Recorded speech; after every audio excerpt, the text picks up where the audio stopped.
Hello out there on YouTube. This is going to be a startup of a BMW S1000RR 2022 engine on an engine stand, as you can see here. And we come around past the fuel tank. All we have here is exhaust flapper, voltage regulator, high solenoid, and ABS on this side. We'll look at some more on the other side. Here's your air box, ECU, multi-switch, right side, radiator, oil cooler, cluster, ignition switch, multi-switch, left side, ECU, air box again, fuel tank, down to the kickstand, quick shifter, and then around here to the battery IMU, voltage regulator, exhaust flapper, ABS, and OBD2 connector. So we're going to come back around over here on the right side to start this. You're going to see that this engine, upon key turn on, the miles on it is 2,129. Now notice the turn on time is going to be the M1000RR code. The engine light will stay on 15 seconds, designating that the ECU has my race flash in it. I did not take the time to marry this ECU to this cluster.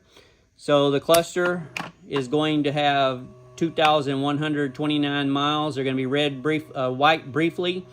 They'll turn red because the ECU is not married to this cluster. As you can see, engine light again on, 15 seconds, goes off, designates Xworks flash code is in there. And then we have our startup.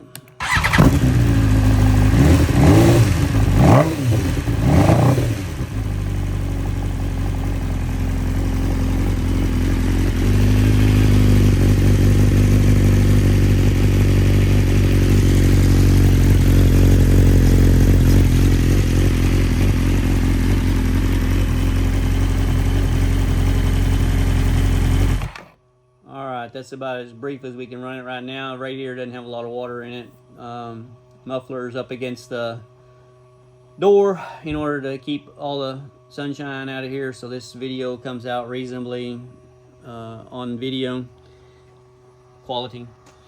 But anyway, that's the startup. I'm going to get into a long sequence of what would be called real tech, real performance on how to do this, what you need to make it in a standalone environment.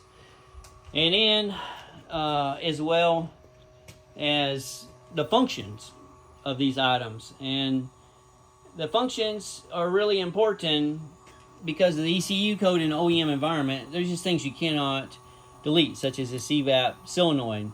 Now, sure, you can delete it and turn all the codes off on the ECU, and then you never know that it was missing because all the codes are turned off. But guess what else you won't know?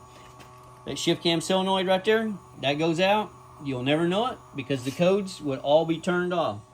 And there is a company out there that turns off all your DTC codes just so they can delete the EVAP and the exhaust flapper solenoid underneath here.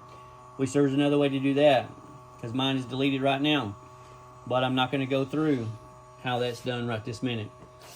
As you can see, my doors are out, but I left the post in there, and that's just by the function that I wanted to keep the post in there for right now. Plug up the holes. That's what it amounts to. I am not buying that alpha kit just to plug up holes when I can put them posts in there, and I've already dynoed this a whopping 1 horsepower difference with the doors in there, the doors not being in there, and that's at 12,000 RPM.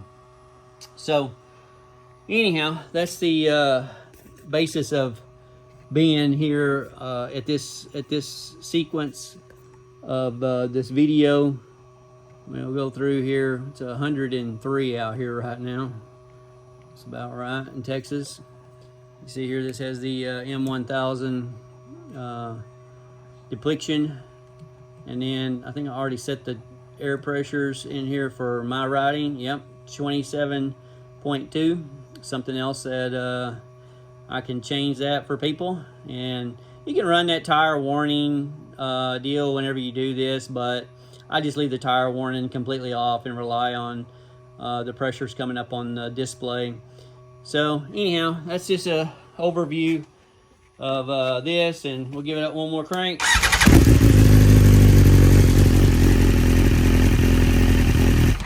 Oh, them 2022 motors sound so much better than 2020s. They just hardly don't even rattle.